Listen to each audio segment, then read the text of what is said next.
या रसूल अल्लाह, मस्जिद तो बन गई मगर लोग नमाज के वक्त कैसे जमा होंगे? हमें कोई ऐसा तरीका सोचना होगा जिससे लोगों को नमाज के वक्त बाखबर किया जा सके।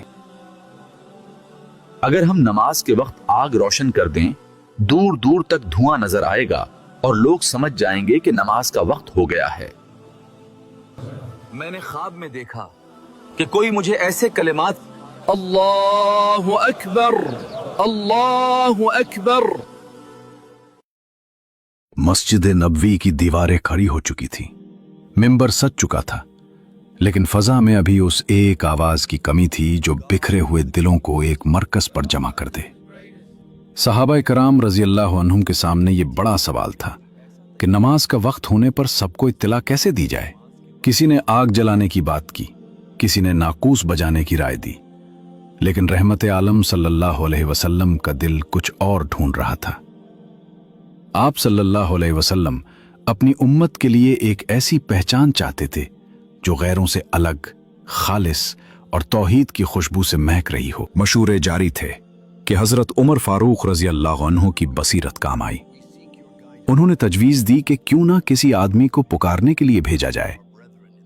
हुजूर सल्लल्लाहु अलैहि वसल्लम को यह सादा मगर पुर असर बात पसंद आई और हजरत बिलाल रजी अल्लाह अन्हु को हुक्म हुआ कि वो अस्सलातु जामिआ, नमाज के लिए जमा हो जाओ, कहकर लोगों को बुलाएं। मगर अभी मशीयत इलाही को कुछ और ही मंजूर था। वो अल्फाज जो रहती दुनिया तक फजाओं में गूंजने वाले थे, वो अभी पर्दा गैब में थे। फिर वो मुबारक घड़ी आए जब जमीन पर आसमानी कलिमात उतरे। हजरत अब्दुल्ला बिन जैद अंसारी रजी अल्लाह अन्हु ने ख्वाब में देखा कि एक फरिश्ता अजान के वो अल्फाज सुना रहा है जो आज हमारी रूहों में उतरे हुए। ख्वाब में देखा कि कोई मुझे ऐसे कलिमात सिखा रहा है जो दिल को। जब उन्होंने हुजूर सल्लल्लाहु अलैहि वसल्लम को यह ख्वाब सुनाया तो आप सल्लल्लाहु अलैहि वसल्लम ने उसे मिन जानिब अल्लाह करार दिया। दिलचस्प बात यह थी कि हजरत उमर रजी अल्लाह अन्हु और दीगर सहाबा ने भी वैसा ही ख्वाब देखा। तस्दीक थी कि अब इस्लाम को अपनी मुस्तकिल पुकार मिल चुकी है। आप सल्लल्लाहु अलैहि वसल्लम ने फरमाया, अब्दुल्ला, ये कलिमात बिलाल को सिखा दो क्योंकि उनकी आवाज तुमसे ज्यादा बुलंद और सुरीली है। और फिर मदीना की फजाओं में पहली बार अल्लाह अकबर की वो सदा गूंजी जिसने बातिल के ऐवानों में लर्जा तारी कर दिया और अहले ईमान के दिलों को सुकून बख्श दिया। अल्लाहु अकबर, अल्लाहु अकबर। वही तरीका, वही अल्फाज आज 1400 साल बाद भी कायनात के हर कोने में गूंज रहे हैं।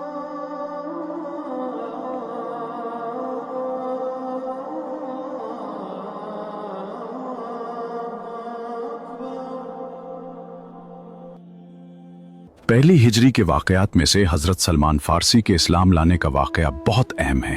ये फारिस के रहने वाले थे। उनके आबा और जदाद बल्कि उनके मुल्क की पूरी आबादी मजूसी आतिश परस्त थी। फारिस की जमीन मजूसियों का घर और एक बाप जो अपने बेटे को आग का खादिम बनाना चाहता था। ये सलमान फारसी रजी अल्लाह अन्हु थे जिनका दिल लकड़ियों की इस आग से नहीं बल्कि हक की तड़प से जल रहा था। वो अपने आबाई दीन से बेजार हुए और सच्चे खुदा की तलाश में घर से निकल पड़े। उन्हें नहीं मालूम था कि यह सफर उन्हें ईरान से शाम और फिर गुलामी की जंजीरों में जकड़कर मदीना की खजूरों के बाग तक ले जाएगा। हजरत सलमान फारसी रजी अल्लाह अन्हु को अमूरिया के आखिरी राहिब ने मरते वक्त ये 3 मखसूस निशानियां बताई थीं ताकि वो नबी आखिरुज़्ज़मा सल्लल्लाहु अलैहि वसल्लम को पहचान सकें। ऐ सलमान, इस आने वाले नबी में 3 निशानियां होंगी। पहली निशानी, वो सदका नहीं खाएंगे, यानी वो माल जो अल्लाह की रजा के लिए गरीबों को दिया जाए। दूसरी निशानी, वो हदिया कबूल फरमाएंगे और खुद भी उसमें से खाएंगे, यानी वो तोहफा जो मोहब्बत और इज्जत में दिया जाए। तीसरी निशानी, उनके दोनों कंधों शानों के दरमियान मोहरे नबुवत होगी। हजरत सलमान फारसी रजी अल्लाह अन्हु का सफर हक किसी सनसनीखेज तहकीक से कम न था। अमूरिया के राहिब ने उन्हें रुखसत करते हुए कहा था, सलमान, अब जमीन पर कोई ऐसा शख्स नहीं बचा जिसके पास मैं तुम्हें भेजूं, लेकिन अब उस नबी का वक्त करीब है जो इब्राहीम अलैहिस्सलाम के दीन पर होगा और खजूरों वाली जमीन मदीना की तरफ हिजरत करेगा। राहिब ने उन्हें ये 3 पासवर्ड्स दिए थे। जब हजरत सलमान रजी अल्लाह अन्हु मदीना पहुंचे तो उन्होंने एक एक करके उनका तजुर्बा किया। हक की तलाश की कीमत बहुत भारी थी। डाकुओं ने उन्हें पकड़कर गुलाम बना दिया। वो कई बार पीछे गए, कई आकाओं की तलखी सही, मगर उनके जहन में उन ईसाई राहिबों की बातें गूंज रही थीं जिन्होंने नबी आखिरुज़्ज़मान सल्लल्लाहु अलैहि वसल्लम की निशानियां बताई थीं। आखिरकार तकदीर उन्हें मदीना ले आई। वो एक यहूदी के बाग में काम करने लगे, लेकिन उनकी नजरें हर लम्हा उफुक पर किसी आने वाले का इंतजार कर रही थीं। सलमान फारसी रजी अल्लाह अन्हु के पास बरसों का इल्म था और आजमाइश के लिए 3 पैमाने। पहले दिन वो खजूरें लेकर आए और कहा, यह सदका है। रहमत आलम सल्लल्लाहु अलैहि वसल्लम ने वो खजूरें अपने सहाबा रजी अल्लाह अन्हुम को दे दी, मगर खुद हाथ न लगाया। सलमान रजी अल्लाह अन्हु के दिल ने दस्तक दी। पहली निशानी पूरी हुई। अल्लाह का नबी सदका नहीं खाता। दूसरे दिन वो फिर आए, मगर इस बार अल्फाज बदल गए। ये हदिया है। हुजूर सल्लल्लाहु अलैहि वसल्लम ने मुस्कुराकर खुद भी खाया और सहाबा रजी अल्लाह अन्हुम को भी शरीक किया। सलमान रजी अल्लाह अन्हु की आंखें चमक उठीं। दूसरी निशानी भी सच्ची निकली। अल्लाह का नबी हदिया कबूल फरमाता है। अब तीसरी और आखिरी निशानी बाकी थी, महर नबूवत। एक दिन मौका पाकर सलमान रजी अल्लाह अन्हु हुजूर सल्लल्लाहु अलैहि वसल्लम के पीछे चलने लगे ताकि आप सल्लल्लाहु अलैहि वसल्लम के कंधों के दरमियान वो महर देख सकें। अल्लाह के रसूल सल्लल्लाहु अलैहि वसल्लम उनकी बेचैनी भांप गए। आप सल्लल्लाहु अलैहि वसल्लम ने अपनी चादर मुबारक हटाई और जैसे ही सलमान रजी अल्लाह अन्हु की नजर उस मोहर पर पड़ी, बरसों की थकन मिट गई। वो तड़प कर हुजूर सल्लल्लाहु अलैहि वसल्लम के कदमों में गिरे, रोते हुए कलमा पढ़ा और अपनी पूरी दास्तान सुना दी। एक शहजादा जो गुलाम बनकर आया था, आज कायनात के सुल्तान सल्लल्लाहु अलैहि वसल्लम का जान निसार बन गया। मक्का के वो ताजिर, मुहाजिर और शहजादे जो कभी महलों में रहते थे, आज मदीना की गलियों में बेसर और सामानी की तस्वीर बने बैठे थे। ये सिर्फ गुर्बत नहीं थी, बल्कि अपने अहलो अयाल से जुदाई और परदेस की वो तन्हाई थी जो इंसान को अंदर से तोड़ देती है। अंसार ने मेहमान नवाजी तो बहुत की, मगर गैरतमंद मुहाजिरीन किसी के सहारे जीना नहीं चाहते थे।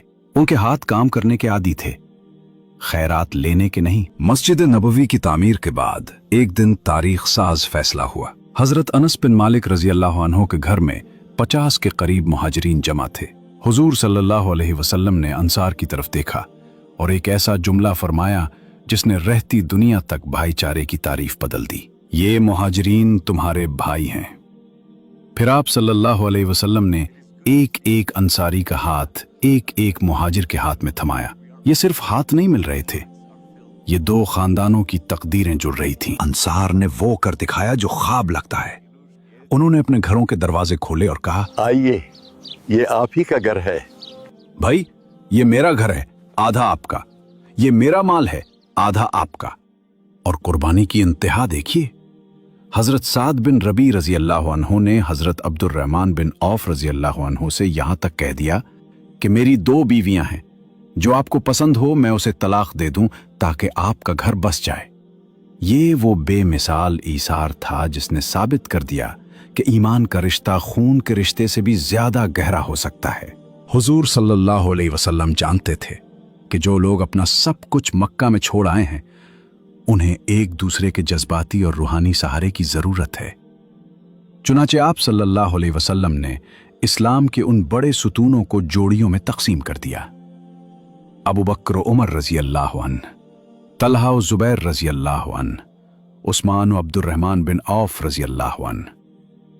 ये महज नाम नहीं थे, ये वो जोड़ियां थीं जिन्होंने आगे चलकर तारीख का रुख बदलना था। जब तमाम जोड़ियां बन गईं तो एक नौजवान हस्ती जो बचपन से आगोश नबूवत में पली थी, बारगाह रिसालत में हाजिर हुई। हजरत अली अलैहिस्सलाम के दिल में एक टेस उठी। उन्होंने अर्ज किया, या रसूल अल्लाह सल्लल्लाहु अलैहि वसल्लम, आपने सबको एक दूसरे का भाई बना दिया, मगर मुझे किसी का भाई नहीं बनाया। आखिर मेरा भाई कौन है? अली रजी अल्लाह अन्हु का यह सवाल कोई माशी मुतालबा नहीं था, ये तो उस कुर्बत की तलाश थी जिसके बगैर उनकी रूह बेकरार थी। तब कायनात के सरदार सल्लल्लाहु अलैहि वसल्लम के लबे मुबारक हिले और वो तारीखी अल्फाज अदा हुए जो रहती दुनिया तक अली रजी अल्लाह अन्हु की फजीलत का निशान बन गए। आप सल्लल्लाहु अलैहि वसल्लम ने फरमाया, तुम दुनिया और आखिरत में मेरे भाई हो। सुभान अल्लाह। अली रजी अल्लाह अन्हु को किसी आम इंसान का नहीं बल्कि सैयदुल मुरसलीन सल्लल्लाहु अलैहि वसल्लम का भाई बना दिया गया। जिसके भाई मोहम्मद सल्लल्लाहु अलैहि वसल्लम हो, उसे दुनिया में किसी और सहारे की क्या जरूरत। नमाज पंजगाना की फर्जियत तो मक्का मुकर्रमा में वाक़या मेराज के मौके पर ही हो चुकी थी, लेकिन क्या आप जानते हैं कि आगाज में नमाज की रकतें कितनी थीं? इब्तिदाई तौर पर तमाम फर्ज नमाजों में सिर्फ 2-2 रकतें ही अदा की जाती थीं। ये वो दौर था जब मुसलमान मक्का में तंगी और हिजरत के मराहिल से गुजर रहे थे। हिजरत का पहला साल जहां मुसलमानों के लिए इस्तेहकाम का पैगाम लाया, वहीं इबादत के तरीके में भी एक अहम तब्दीली आई। जब हुजूर अकरम सल्लल्लाहु अलैहि वसल्लम मदीना मुनव्वरा में सुकूनत पजीर हुए तो अल्लाह ताला के हुक्म से मुकीम के लिए नमाजों की तादाद में इजाफा कर दिया गया। ज़हर, असर और इशा की नमाजें 2 रकत से बढ़ाकर 4-4 रकत फर्ज कर दी गईं। फजर और मगरिब अपनी मखसूस हिकमतों के तहत अपनी साबिक़ा हालत पर ही रहीं। मदीना में मुहाजिरीन की आमद के बाद एक अरसा तक उनके यहाँ किसी बच्चे की विलादत न हुई। इस खामोशी का फायदा उठाते हुए मदीना के यहूदियों ने एक नफसियाती जंग छेड़ दी और ये दावा किया कि हमने मुसलमानों पर जादू कर दिया है, अब उनके यहाँ कोई नस्ल पैदा नहीं होगी। इस अफवाह ने मुहाजिरीन के दिलों में एक अजीब सी बेचैनी पैदा कर दी थी। इसी माहौल में 1 हिजरी को हजरत अस्मा बिन्त अबू बकर रजी अल्लाह अन्हो के यहाँ हजरत अब्दुल्ला बिन जुबैर रजी अल्लाह अन्हो की विलादत हुई। ये सिर्फ एक बच्चे की पैदाइश नहीं थी, बल्कि बातिल के जादू और झूठे प्रोपेगंडे की इबरतनाक शिकस्त थी। मदीना की गलियों में अल्लाह अकबर के नारे गूंज उठे, क्योंकि मुसलमानों को बरसों बाद ऐसी खुशी मिली थी जिसने दुश्मनों को खामोश कर दिया था। इस बच्चे की खुशनसीबी का आलम देखिए कि पैदा होते ही बारगाह रिसालत सल्लल्लाहु अलैहि वसल्लम में लाए गए। हुजूर सल्लल्लाहु अलैहि वसल्लम ने खजूर चबाकर उनके मुंह में डाली। इस तरह हजरत अब्दुल्ला बिन जुबैर रजी अल्लाह अन्हु वो पहले खुशनसीब मुहाजिर बच्चे बने जिनके पेट में सबसे पहले अल्लाह के रसूल सल्लल्लाहु अलैहि वसल्लम का मुबारक लुआब दहन पहुंचा। हजरत अब्दुल्ला बिन जुबैर रजी अल्लाह अन्हु की पैदाइश ने साबित कर दिया कि जहां अल्लाह की रहमत का साया हो, वहां दुश्मनों के तमाम जादू और साजिशें मिट्टी में मिल जाती हैं। हिजरत का दूसरा साल अपने दामन में बड़े बड़े इनकलाबात समेटे हुए था। मदीना आने के बाद तकरीबन 16 से 17 माह तक मुसलमान बैतुल मुक़द्दस की तरफ रुख करके नमाज अदा करते रहे, मगर कायनात के सरदार सल्लल्लाहु अलैहि वसल्लम के दिल में एक तड़प थी, एक ऐसी आरज़ू जो उन्हें बार बार आसमान की तरफ देखने पर मजबूर करती। आप सल्लल्लाहु अलैहि वसल्लम चाहते थे कि नमाज का क़िबला वही घर बने जिसे आप सल्लल्लाहु अलैहि वसल्लम के जद्द अमजद हज़रत इब्राहीम अलैहिस्सलाम ने तामीर किया था, यानी खाना काबा को ही क़िबला बनाया जाए। चुनांचे आप अक्सर आसमान की तरफ चेहरा उठा उठा कर उसके लिए वही इलाही का इंतजार फरमाते रहे, यहां तक कि एक दिन अल्लाह ताला ने अपने हबीब सल्लल्लाहु अलैहि वसल्लम की क़ल्बी आरज़ू पूरी फरमाने के लिए कुरान की ये आयत नाजिल फरमा दी। क़द नरा तक़ल्लुब वजहिका फ़िस्समा फ़लनुवल्लियन्नका क़िबलतन तरदाहा फ़वल्लि वजहका शत्रल मस्जिदिल हराम, यानी हम देख रहे हैं बार बार तुम्हारा आसमान की तरफ मुंह करना, तो जरूर हम तुम्हें फेर देंगे उस क़िबला की तरफ जिसमें तुम्हारी खुशी है। अभी अपना मुंह फेर दो मस्जिद हराम की तरफ। चुनांचे हुजूर सल्लल्लाहु अलैहि वसल्लम कबीला बनी सलमा की मस्जिद में नमाज ज़ोहर पढ़ा रहे थे कि हालत नमाज ही में ये वही नाजिल हुई, और नमाज ही में आपने बैतुल मुक़द्दस से मुड़कर खाना काबा की तरफ अपना चेहरा कर लिया और तमाम मुक़्तदियों ने भी आपकी पैरवी की। इस मस्जिद को जहां ये वाक़या पेश आया मस्जिदुल क़िबलतैन कहते हैं, और आज भी ये तारीख़ी मस्जिद ज़ियारतगाह ख़वास व अवाम है जो शहर मदीना से तकरीबन 2 किलोमीटर दूर जानिब शुमाल मगरिब वाक़ है। हिजरत के बाद जब तक मुसलमान बैतुल मुक़द्दस की तरफ रुख करके नमाज पढ़ते रहे, मदीना के यहूदी उसे अपनी मजहबी बरतरी की दलील समझते थे। वो फ़ख्र से कहते थे कि देखो, मोहम्मद सल्लल्लाहु अलैहि वसल्लम के पास अपना कोई क़िबला नहीं, वो भी हमारे ही नक्शे कदम पर चल रहे हैं। ये उनकी एक नफसियाती चाल थी ताकि वो इस्लाम को अपनी ही एक शाख साबित कर सकें और अपनी चौधराहट कायम रखें। जैसे ही काबा को क़िबला करार दिया गया, यहूदियों की खुशफहमी गुस्से और हसद में बदल गई।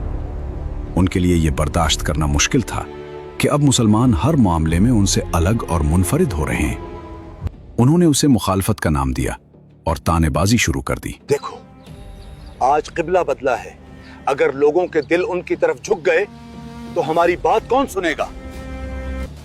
منافقین نے بھی اس موقع پر شکوک و شبہات پھیلانے میں کوئی کسر نہ چھوڑی تاکہ مسلمانوں کے ایمان کو متزلزل کیا جا سکے۔ ان تمام اعتراضات اور نکتہ چینیوں کا جواب کسی انسان نے نہیں بلکہ خود رب کائنات نے دیا۔ قرآن نے ان معترضین کو سفہا یعنی بے وقوف قرار دے کر ان کی ذہنی سطح واضح کر دی۔ اللہ تعالیٰ نے فرمایا سَيَقُولُ السُّفَهَاءُ مِنَ النَّاسِ مَا وَلَّاهُمْ عَنْ قِبْلَتِهِمُ الَّتِي كَانُوا عَلَيْهَا قُلْ لِلَّهِ الْمَشْرِقُ وَالْمَغْرِبُ يَهْدِي مَنْ يَشَاءُ إِلَى صِرَاطٍ مُسْتَقِيمٍ، یعنی اب کہیں گے بے وقوف لوگ، کس نے پھیر دیا مسلمانوں کو ان کے اس قبلہ سے جس پر تھے؟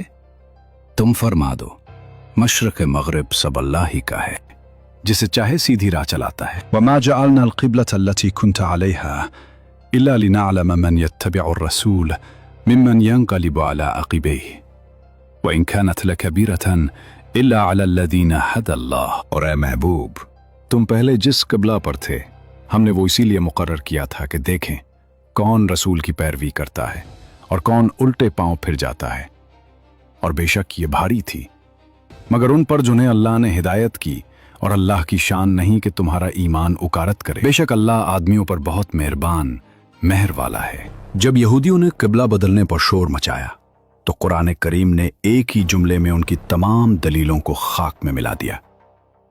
اللہ تعالیٰ نے واضح کر دیا کہ مشرق ہو یا مغرب، شمال ہو یا جنوب، کائنات کی تمام سمتیں اللہ ہی کی ملکیت ہیں۔ تصور کیجئے ان 13 برسوں کا، جب مکہ کی گلیوں میں مسلمانوں پر ظلم کے پہاڑ توڑے جا رہے تھے، حضرت بلال تپتی ریت پر لٹائے گئے، حضرت سمیہ رضی اللہ عنہا کو شہید کیا گیا، لیکن حکم الہی کیا تھا؟ اپنے ہاتھ رو کے رکھو اور نماز قائم کرو۔ یہ کمزوری نہیں تھی بلکہ کردار کی وہ تعمیر تھی جس نے ثابت کرنا تھا کہ اہل ایمان انتقام کے لیے نہیں بلکہ صرف خدا کی رضا کے لیے جیتے ہیں۔ ہجرت کے بعد جب مسلمان مدینہ پہنچے تو دشمنوں کا غصہ ٹھنڈا ہونے کے بجائے جنون میں بدل گیا۔ اب صرف قریش نہیں بلکہ پورا عرب اور مدینہ کے سازشی گروہ اس چھوٹی سی بستی کو مٹانے کا عزم کر چکے تھے۔ مٹھی بھر مسلمان، بے سر و سامانی کا عالم، اور چاروں طرف سے تلواروں کی گونج۔ اب سوال صرف تبلیغ کا نہیں بلکہ مسلمانوں کے وجود اور توحید کے مرکز کے تحفظ کا تھا۔ تب آسمان سے وہ تاریخی حکم نازل ہوا جس نے تاریخ کا رخ بدل دیا۔ اللہ تعالیٰ نے فرمایا اجازت دی گئی ان لوگوں کو جن سے جنگ کی جا رہی ہے، مسلمانوں کو یہ اجازت دی گئی کہ جو لوگ تم سے جنگ کی ابتدا کریں ان سے تم بھی لڑ سکتے ہو۔ یہ تلوار اٹھانے کی اجازت کسی پر قبضہ کرنے یا خون بہانے کے لیے نہیں تھی بلکہ ظلم کا ہاتھ روکنے اور انسانیت کو امن دینے کے لیے تھی۔ بہرحال 2 ہجری میں مسلمانوں کو خداوند تعالیٰ نے کفار سے لڑنے کی اجازت دے دی، مگر ابتدا میں یہ اجازت مشروط تھی، یعنی صرف انہیں کافروں سے جنگ کرنے کی اجازت تھی جو مسلمانوں پر حملہ کریں۔ مسلمانوں کو ابھی تک اس کی اجازت نہیں ملی تھی کہ وہ جنگ میں اپنی طرف سے پہل کریں، لیکن حق واضح ہو جانے کے بعد چونکہ تبلیغ حق اور احکام الہی کی نشر و اشاعت حضور علیہ السلام پر فرض تھی، اس لیے تمام ان کفار سے جو انات کے طور پر حق کو قبول کرنے سے انکار کرتے تھے جہاد کا حکم نازل ہو گیا، خواہ وہ مسلمانوں سے لڑنے میں پہل کریں یا نہ کریں، کیونکہ حق کے ظاہر ہو جانے کے بعد حق کو قبول کرنے کے لیے مجبور کرنا اور باطل کو جبراً ترک کرانا یہ عین حکمت کی صلاح و فلاح کے لیے انتہائی ضروری تھا۔ حضور علیہ السلام اور آپ کے اصحاب اپنا سب کچھ مکہ میں چھوڑ کر انتہائی بے کسی کے عالم میں مدینہ چلے آئے تھے۔ چاہیے تو یہ تھا کہ کفار مکہ اب اطمینان سے بیٹھے رہتے کہ ان کے دشمن یعنی رحمت عالم صلی اللہ علیہ وسلم اور مسلمان ان کے شہر سے نکل گئے، مگر ہوا یہ کہ ان کافروں کے غیظ و غضب کا پارا اتنا چڑھ گیا کہ اب یہ لوگ اہل مدینہ کے بھی دشمن جاں بن گئے۔ مکہ والوں کا غصہ یہاں تک نہ رکا، انہوں نے مدینہ کے اندر بھی سازشوں کے جال بننے شروع کر دیے۔ ایک نام اب سامنے آتا ہے، عبداللہ بن ابی، وہ شخص جو بظاہر خاموش تھا मगर दिल में हसद और सियासत की आग लिए बैठा था। अब्दुल्ला बिन उबय, वो शख्स जो मदीना में सरदारी का ख्वाब देख रहा था।